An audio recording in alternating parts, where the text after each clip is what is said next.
So if you're practicing your saxophone and your mouth starts to hurt, then you really got to be careful. I think it's important when you're starting out that you be aware of what's going on with this. I'm going to talk about that in this lesson. So I got a message this week from one of my Sax School students called Cynthia. Cynthia says, I'm working on my embouchure. My mouth gets very tired after an hour of playing. And she was asking me further on in the message about whether this was a problem. Is it something she should be concerned about? And is it normal? I hear this all the time. And if you're new to saxophone, chances are that you've come across this yourself. And you know what? Even as a more experienced player, it's something that happens. So basically, when you're starting out on saxophone, you're learning how to play, you're developing all these muscles, and these mouth muscles are going to get tired. It's like if you started going to the gym or if you started training for a marathon, you know, your muscles are going to get sore. So it's really important when you're practicing, if you start to feel tired here, that's a good indication that it's time to stop. It's time to have a break. You don't really want to practice through that tiredness. This is my opinion. If you do keep playing when you're tired, this is what's going to happen. You're going to start to compensate for your mouth muscles getting tired by biting on your mouthpiece. And what's going to happen then is your lip's going to get super sore because your teeth's going to start biting into your lip.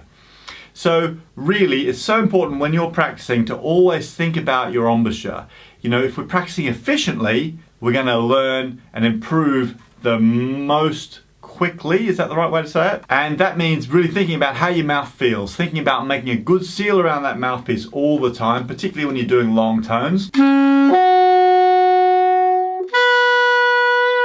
So you're really thinking about your embouchure, thinking about keeping this really round and supporting the mouthpiece. You know, I made a video, Essential Saxophone Warm-Ups, and that's a good one to check out to give you some tips on the way you can warm up effectively so that you really build this embouchure up. But remember, with an embouchure, we're just talking about keeping a good seal on the mouthpiece. You're not squeezing the mouthpiece, you're just making a seal so that the reed can vibrate freely. As soon as you start to feel tired, if you start to feel air escaping out the side, if you start to feel your lip getting sore here, then it's time to take a break.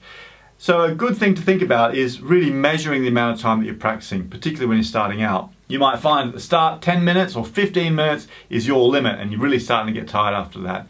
But if you're practicing consistently, I'll bet it won't be long before you can practice for half an hour or maybe even an hour before you start to get tired. But if you do start to get tired, take a break, put your saxophone down, go get a cup of tea, walk the dog, do something different, and then come back to it. You'll get so much more out of your playing, and honestly, you'll benefit so much more in the long run with that by building a super strong embouchure. It's just like you wouldn't go out tomorrow and run a marathon if you've never run in your life. It's crazy. You're going to injure yourself. So same with saxophone, build these muscles up with consistent, concentrated practice and stop when you start to feel tired.